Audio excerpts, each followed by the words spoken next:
My fiancé said, "I'm moving in with Anthony. We're having a baby together." I replied, "Congratulations," then canceled her engagement ring, returned her car, and changed every password. 6 hours later, she was at my door, sobbing that Anthony had kicked her out. I, 36M, am writing this from my kitchen table, staring at a half-empty coffee cup and trying to process how fast your entire future can implode. It was Thursday around 2 p.m. when my phone rang.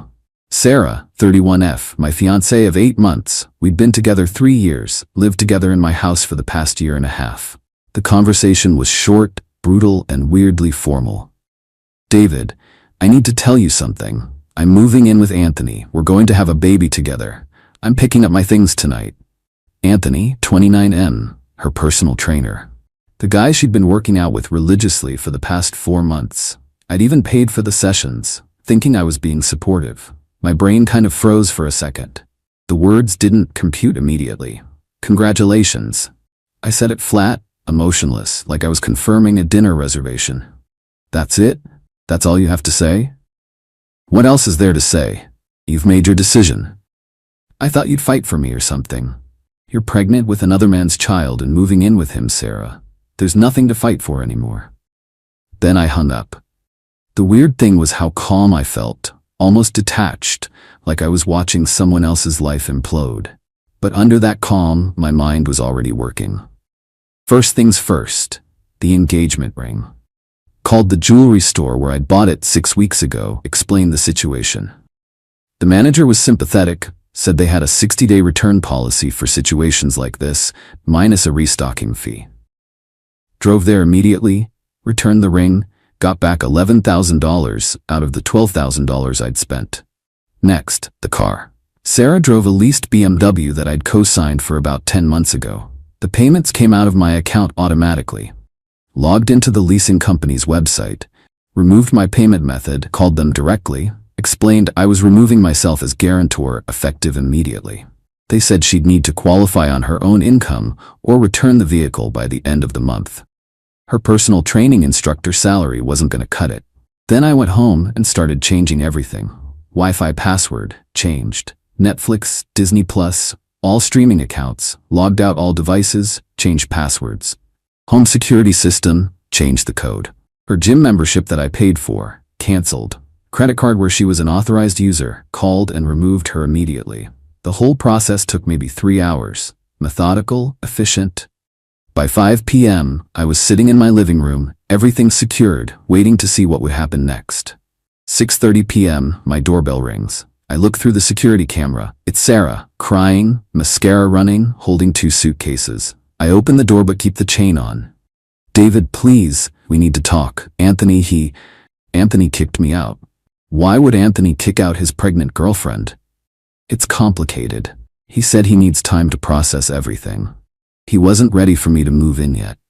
The entitlement was staggering. She'd blown up our life expecting Anthony to seamlessly take over supporting her, and when that fell through, she was back at my door. That sounds like an Anthony problem, not a David problem. "You can't just cut me off like this. I can't get into any of the accounts. The car payment got declined. My gym membership is canceled." "You said you were moving in with Anthony. These are Anthony's responsibilities now. Please, just for tonight, until I figure things out." "No, Sarah. You made your choice this morning. You chose Anthony and his baby over our life together. I'm respecting that choice." Her face went from desperate to angry to panicked. "This is insane. You're punishing me for being honest with you." "I'm not punishing you. I'm accepting your decision. You wanted a different life with Anthony. Go build it, but I have nowhere to go." "You have Anthony. You have family. You have friends. Figure it out." I closed the door and turned the deadbolt. She banged on it for about 10 minutes, crying, yelling, then finally left. The silence was actually peaceful. Update 1. It's been 48 hours since Sarah's announcement, and the fallout has been predictable. Thursday night, after she left my doorstep, I got a barrage of texts from new numbers. Clearly she was borrowing phones since I'd blocked her main one. "David, please, I made a huge mistake. Anthony isn't who I thought he was. I'm staying at a motel. I can't afford this. Please just talk to me." I screenshotted them all and didn't respond. Friday morning, her sister Jessica called my work phone. David, what the hell is wrong with you? Sarah is devastated. She's practically homeless. Sarah announced she was moving in with Anthony and having his baby. I respected her decision. She made a mistake. Anthony turned out to be a complete asshole. He basically used her and threw her away. That's unfortunate, but it's not my problem to solve. She needs help. She has nowhere to go. She has family. She has friends. She has Anthony, who's the father of her child. Anthony wants nothing to do with her now. Again, not my problem. She chose him over me. You're being cruel. I'm being realistic. She ended our relationship to be with someone else. I'm not a backup plan. Hung up, blocked that number too. Friday afternoon, Sarah's mom called. That was fun. David, I'm ashamed of you. Sarah's pregnant and you threw her out like garbage. Linda, Sarah announced she was leaving me for another man and having his baby. I didn't throw her out. She left. But she changed her mind. She realized she made a mistake. She realized Anthony wasn't going to support her like I did. That's not changing her mind. That's facing consequences. She needs stability right now. She's carrying a child. Anthony's responsibility. You're heartless. I'm practical. Your daughter chose someone else. I'm respecting that choice. The best part? I found out through a mutual friend that Anthony didn't just kick Sarah out. He's apparently married. Has been the whole time. His wife found out about the affair and the pregnancy, and Anthony immediately cut all contact with Sarah to save his marriage. So Sarah didn't just lose her fiancé and her comfortable life with me. She lost her affair partner too. And she's pregnant with a married man's baby who wants nothing to do with her. The hits keep coming. Got a call from the BMW dealership today. Sarah apparently went there trying to explain the situation, hoping they'd work with her. They told her exactly what I already knew. Without a cosigner with good credit, she doesn't qualify for the lease. She has until the end of the month to return the car or face repossession. She's been posting cryptic things on social media about learning who people really are and fake love. A few mutual friends have reached out asking what happened. I tell them the simple truth. She left me for someone else. It didn't work out, and now she's dealing with the consequences. Most people get it. The ones who don't weren't really my friends anyway. Spent the weekend cleaning out the last of her stuff from the house, things she didn't grab in her rushed packing Thursday night. Boxed it all up, labeled it clearly. If she wants it, she can arrange pickup. I'm not delivering anything. The house feels different now. Quieter, but in a good way. No more walking on eggshells wondering if she's texting Anthony. No more paying for gym sessions with her trainer. No more subsidizing a lifestyle for someone who was planning to leave me for another man. Update 2.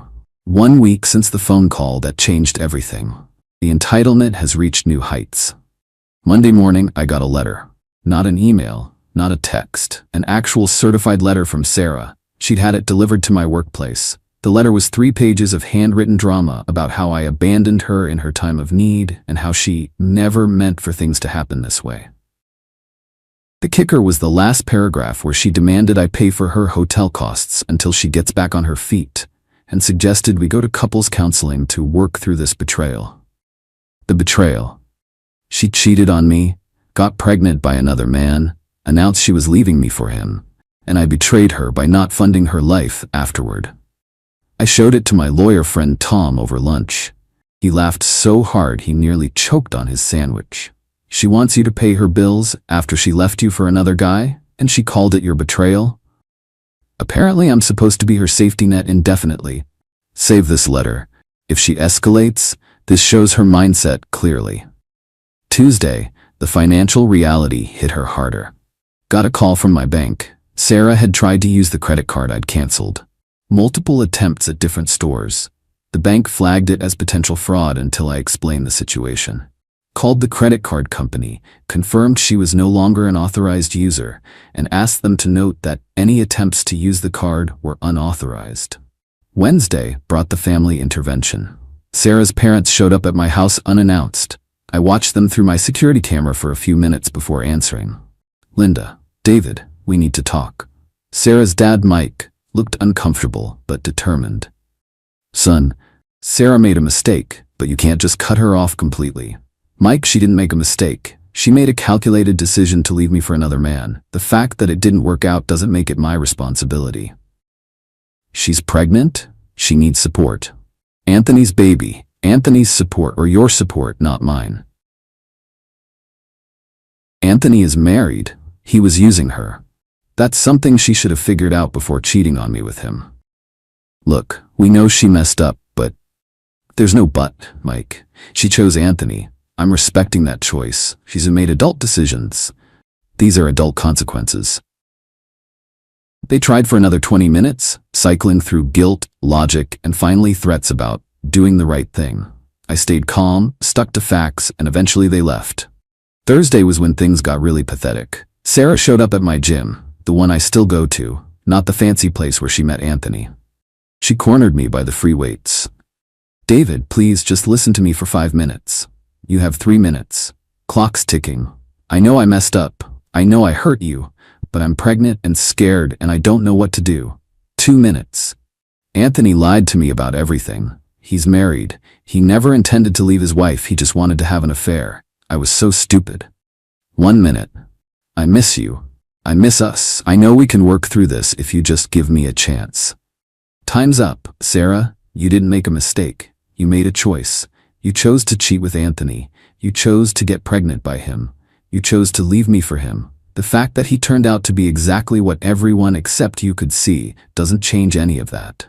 But I love you. No, you love what I provided. Stability, financial security, someone to take care of you. Anthony offered excitement and adventure until reality hit. Now you want your safety net back. That's not true. You announced you were having another man's baby and moving in with him.